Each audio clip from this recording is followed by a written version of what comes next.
2006 Ford Crown Victoria Police Interceptor. Well, this is upsetting. No, not the car. I like the car. It's the fact that we don't have these anymore and they're never coming back. I'm not just talking about Crown Victorias.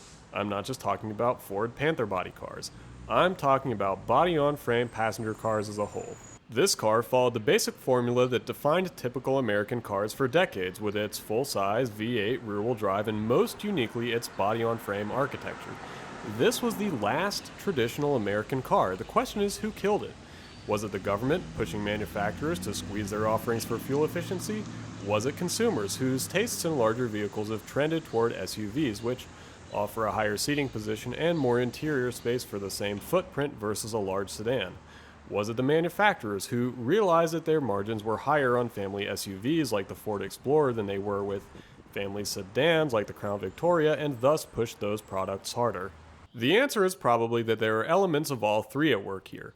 Around the 1980s, as federal fuel economy regulations were getting tighter, manufacturers realized that there was a loophole that they could use to keep supplying American car buyers with big gas-guzzling cars. You just had to call them light trucks instead of passenger cars. You see, light trucks more or less got a pass from the government and were subjected to much less stringent fuel economy standards, perhaps because at the time, they were mostly work vehicles and the goal was to try and change consumer tastes. So the idea was to really strictly regulate passenger car fuel economy, but not so much light trucks. A revision of the law that took effect in 2012 finally evened the playing field between cars and light trucks somewhat, but by then the sea change had taken hold, so manufacturers started marketing pickup trucks and SUVs, light trucks by classification, to be used as passenger cars, commuters, family haulers, and we the people ate it up. We liked the dominant feel of the extra driver's seat height and the extra interior space. Hey, a two-box station wagon somehow looks a lot less dorky when you jack it up into the air. Automakers like Ford were happy to push these light trucks over cars because the profit margins were higher. Want proof? In 1996, Ford downrated the towing capacity of the Crown Vic from 5,000 pounds to 2,000 pounds. What did they change about the car to make it so much wimpier? Not a single thing.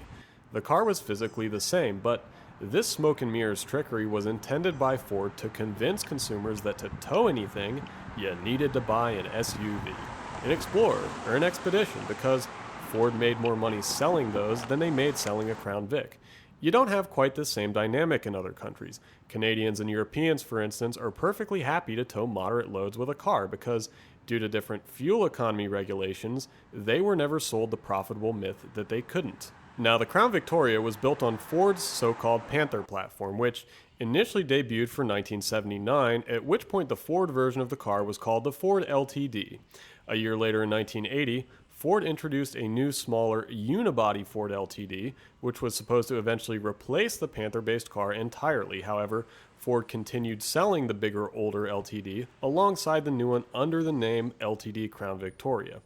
Of course, Ford's Lincoln and Mercury brands also had versions of the Panther car called the Town Car and Grand Marquis, respectively. But all of this is really neither here nor there, aside from demonstrating the point that a rose by any other name does smell as sweet, and no matter what the nameplate on the trunk read, from 1979 to 2011, a Ford Panther body car was a Ford Panther body car, and that's really what we're gathered here today to discuss. And it's a real miracle that this car was still rolling off of an assembly line in 2006, considering that rumors were swirling as early as 1982 that the Panther cars would be discontinued within the year. Yes, as early as 1982, Ford was considering ending production of their full-size body-on-frame cars in favor of more modern unibody designs, specifically that 1980 LTD previously mentioned. And that's not such a far-fetched idea when you consider that the guys down the road at Chrysler had just made the decision to terminate their big body-on-frame cars in 1981, and yet the Panthers lasted until 1983. And somehow, their lease on life was renewed yet again for 1984. Fast forward your VCR to 1990, and the Panther cars, thought to have been living on borrowed time for nearly a decade, got their first big refresh, earning a new 4.6-liter single overhead cam modular V8 to replace the pushrod Windsor 5.0, and this new sheet metal which went with them to the grave. So the 1990s came and went. And just when it was looking like time for Ford to finally abandon their faithful ancient Panther cars, 2003 came. It was time for a big decision in Detroit, and despite the unforgiving march of time, despite decades of the Grim Reaper knocking at the Crown Victoria's door, Ford, who was still running a good business selling this car to fleets, bucked the conventional wisdom and doubled down on the Panther body like Trump with a lawsuit from a 90s stripper. Now, over the course of their 32 model year run, the Panther cars got one major engine update, and they got one major body update both in 1990, and now, the heart and soul of the Panther, its most integral component, the one thing that set it apart, was shown some love. For 2003, the Panther car's frame received its one and only major revision. Imagine the looks on the faces of the engineers in 1983 if they could have learned that 20 years later, against all the odds, one passenger car frame would remain on the American market. This one, a living fossil, evolving still. And from here, the Crown Vic lasted nearly another decade until it was finally discontinued once and for all in 2011. Just look at this thing. We will probably never again know such an iconic cop car, such an emblematic taxicab. This humble workman-like machine carved out an unmistakable identity in our world. And here it sits. This particular car is, again, a 2006 Ford Crown Victoria P71 Police Interceptor, with P71 simply being the code name that Ford gave each of its Crown Victorias that were built for police use rather than retail sale.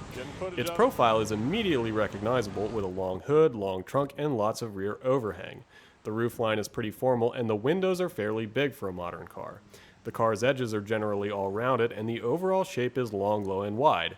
This car is so hilariously long, in fact, that you might find yourself struggling not to take up 2 pumps worth of space at the gas station. While the exteriors of the retail Panther body cars, the Crown Vic LX, Mercury Grand Marquis, and Lincoln Town Car, were finished with rather dowdy, stodgy trimmings, the police interceptors like this car got a more aggressive look with much less chrome. Moving inside, the car's got a lot going for it comfort-wise, primarily due to the massive amount of space afforded the driver and passengers. There are, however, a handful of ergonomic demerits for the driving position. The audio and climate controls are far away from the driver, who has to bend far forward to manipulate them. Luckily, many of these cars came with steering wheel mounted controls which mitigate this. A telescoping steering wheel was not available, and I think that this car could benefit from one. However, a popular option in retail model Panther cars was adjustable pedals, which do make up for this somewhat. Lastly, there's no dead pedal for the driver's left-hand foot, and I sincerely believe that this car needs one. One thing I love is that this is one of the last cars offered with a column shift, and may God bless it for that. A console shift might get style points, but it takes up more usable space than a column shift for no tangible benefit. Interior materials are utilitarian, but build quality is quite good after all. Ford had lots of time to perfect this thing. The backseat is truly large, and while legroom might not look particularly long at first glance, the seating position back here is uncommonly high and supportive for a sedan, and that can really make or break overall comfort. Oh, and then there's the trunk. I don't think that the Crown Vic's trunk needs any introduction. In the case of the P71 Police Interceptors, the cabin accessories are limited to your basic cruise control, tilt wheel, power windows, door locks, and seats. The stock radio is a basic Ford AM/FM CD unit, and climate controls are fully manual. The front seats are covered in a durable, if rough, fabric. While most P71 Police Interceptors out there are equipped with vinyl rear seats, it was possible to order P71s from Ford with cloth rear seats, as the North Carolina State Highway Patrol did with this one. Another advantage of this particular P71 is the brown paint job, while most of your garden variety cop cars came with Ford's very cheap white paint that had durability issues. Speaking of durability, Crown Victorias are quite reliable when it comes to the mechanical components. The drivetrain, powertrain, and suspension all benefited from being simple designs that have been proven and strengthened over decades of hard use in fleets. The cost and availability of parts is outstanding due to the sheer number of Panther body cars that Ford produced. The weakest spot of these cars is probably some of the electronic accessories, such as the automatic climate control system, that cop cars like this one don't have. Yes, the Police Interceptor version of these cars did come with a number of changes and upgrades versus the retail models. For instance, all P71 Police Interceptors came with true dual exhaust. P71s also came with, in general, shorter rear gear ratios and in some cases an optional limited slip.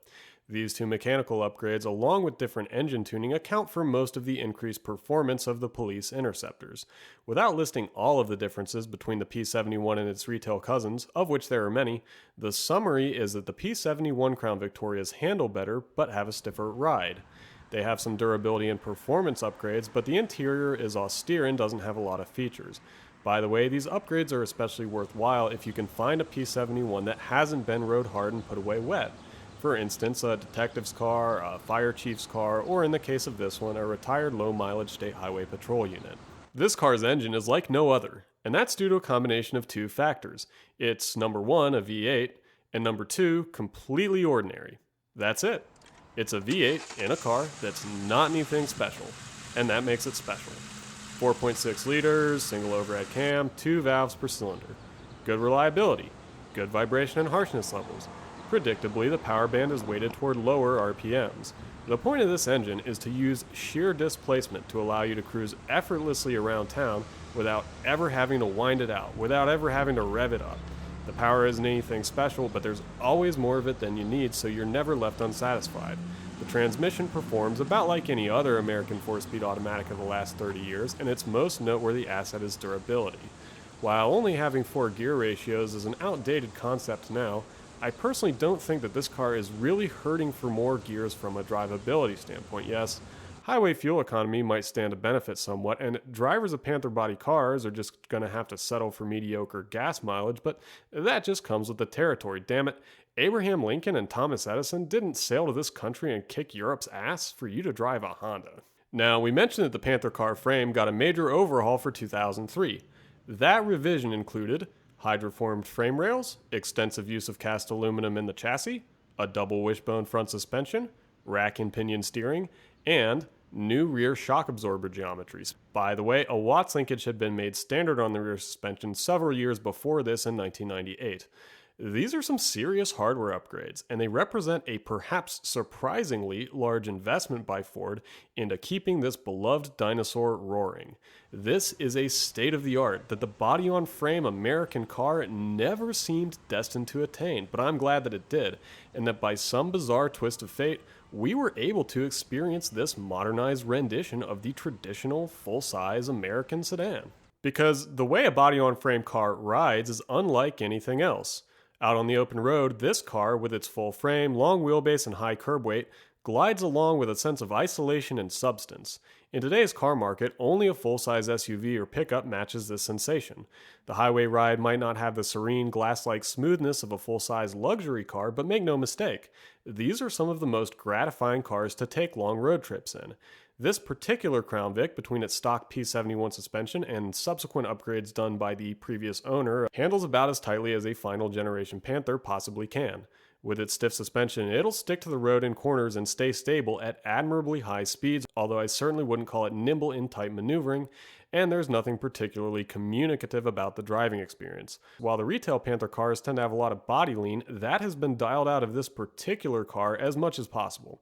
With its suspension tuned for maximum athleticism, however, this car's chassis shows its limits over rough pavement where the ride can become rubbery. Driving the Crown Vic around town gives the impression that you're wielding a big, blunt instrument. The hood stretches out far ahead of you and the cowl comes up fairly high. From behind the driver's seat, you can sense that the engine bay is not particularly space efficient, just huge. And the rest of the car is like that too. Rather than being built to fit around the driver like a glove, the cockpit just feels like a big, cavernous place that you're in. The simple, rugged powertrain pumps out loads of easy, if not particularly refined, power. You get the sense that there's a lot of armor between you and the road in a way that inspires the kind of confidence that led decades of police officers to crash over curbs and potholes without a care in the world. Now, a lot of people might disagree with me, but I would venture to compare this car to the 1990s Lexus LS400. Both are large V8 rear-wheel drive four-door sedans that are readily available used in the $5,000 price range. The Lexus is more refined and smooth in absolutely every sense, from the way the car moves, the way it accelerates, to the construction of its body and interior. However, the Lexus is a more complicated car. It's not as easy to wrench on, parts availability is much slimmer, and frankly, despite being mechanically reliable, Lexus LS400s simply don't respond favorably to neglect or abuse. But the Crown Vic, is a big, cheap, blunt instrument that you can wield around town in the most carefree of manners. You ran over your neighbor's trash can? It'll live. You left the window down in the rain? No big deal. You accidentally hopped a curb in traffic? Hey, that's what it's built for. Basically, folks, if someone asks you if they can smoke in your LS400, you cringe. When someone asks if they can smoke in your Crown Vic, you shrug. Now, you could say that a front-wheel drive V6 unibody car can do anything a Panther body car can do better. And on paper, you'd be right. You don't need those 2 extra cylinders, just like you don't need extra butter on your hamburger buns. You don't need a full ladder frame isolated from the body with rubber bushings. You don't need to slather your sandwich in mayonnaise either. You don't need a drive shaft and a live rear axle, and you don't need a half-pound ground beef patty. But a car is more than the sum of its parts, and there's an undeniably different feel, a different taste to an old-school car like this. Maybe it's your thing, maybe it's not, and perhaps it's even true that it's better for the majority of cars on the road not to be modeled after this one. But at least we used to have the choice, the diversity. Our greasy, all-American cheeseburger, it's been discontinued, and I'm upset because now they'll only sell me a grilled chicken sandwich, and they'll tell me that's what I want.